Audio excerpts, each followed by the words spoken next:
弟兄姊妹平安，今天是2026年7月8号。今天的经文是雅歌书第2章第8节到13节，创世纪29章31节到35节，约翰福音13章第1节到17节。今天要跟大家分享的主题是不变的爱。人是有感情的动物，也是容易受到情绪影响的，人也是非常容易偏心的，但并不是说就没有人很公平很正这样的但基本上是算少数。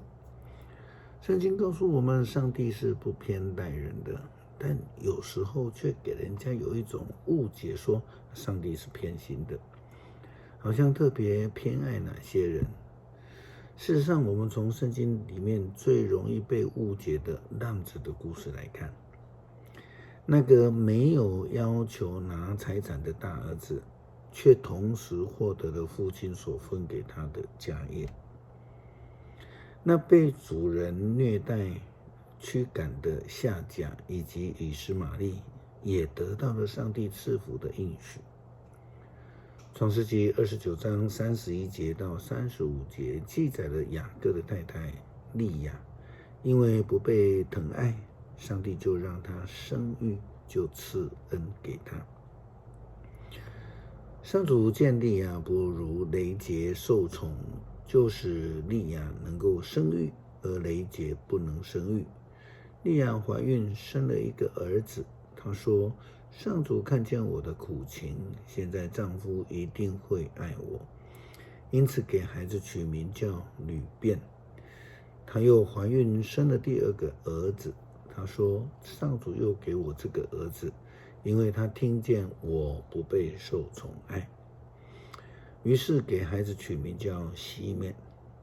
她再怀孕生了第3个儿子，她说，这次我丈夫一定更依恋我，因为我给他生了3个儿子。于是给孩子取名叫利未。她又怀孕生了第4个儿子，她说，这一次我要颂赞上主，因此就给孩子取名叫犹大。于是利亚停了生育。雅各对人的偏爱，其实就如同他的母亲利百加一样，他只偏爱利结，但是上帝却以不变的爱来爱众人，所有的人。耶稣基督将要离开世上，他却以上帝的爱来爱众人。他不但爱他们到底，就连那些要出卖他的犹大啦，还有快要否认他的彼得他一样的爱他们到底。约翰福音13章第1节到17节。逾越节前，耶稣知道他离开这世界回父亲那里去的时刻到了。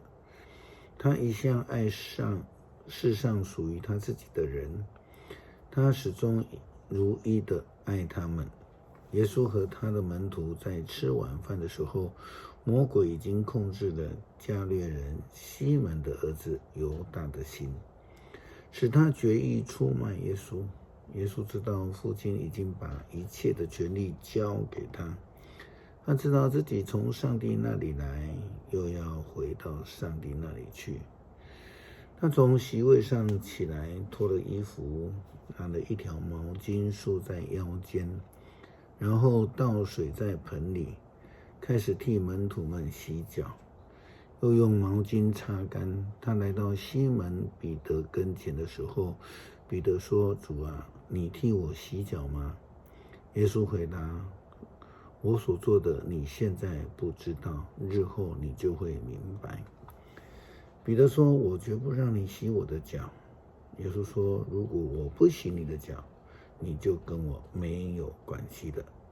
西门彼得就说，主啊，这样子的话，不只洗我的脚，连我的手和头也都洗吧。耶稣说，洗过澡的人全身都干净了，只需要洗脚。你们是干净的，但不是每一个人都干净。耶稣已经知道谁要出卖他，所以说不是每一个人都敢进。耶稣洗完了他们的脚，穿上外衣，然后又回到自己的座位。他问门徒说：我刚刚替你们做的，你们明白吗？你们尊我为师为主，这是对的，因为我本来就是。我是你们的主，是你们的老师。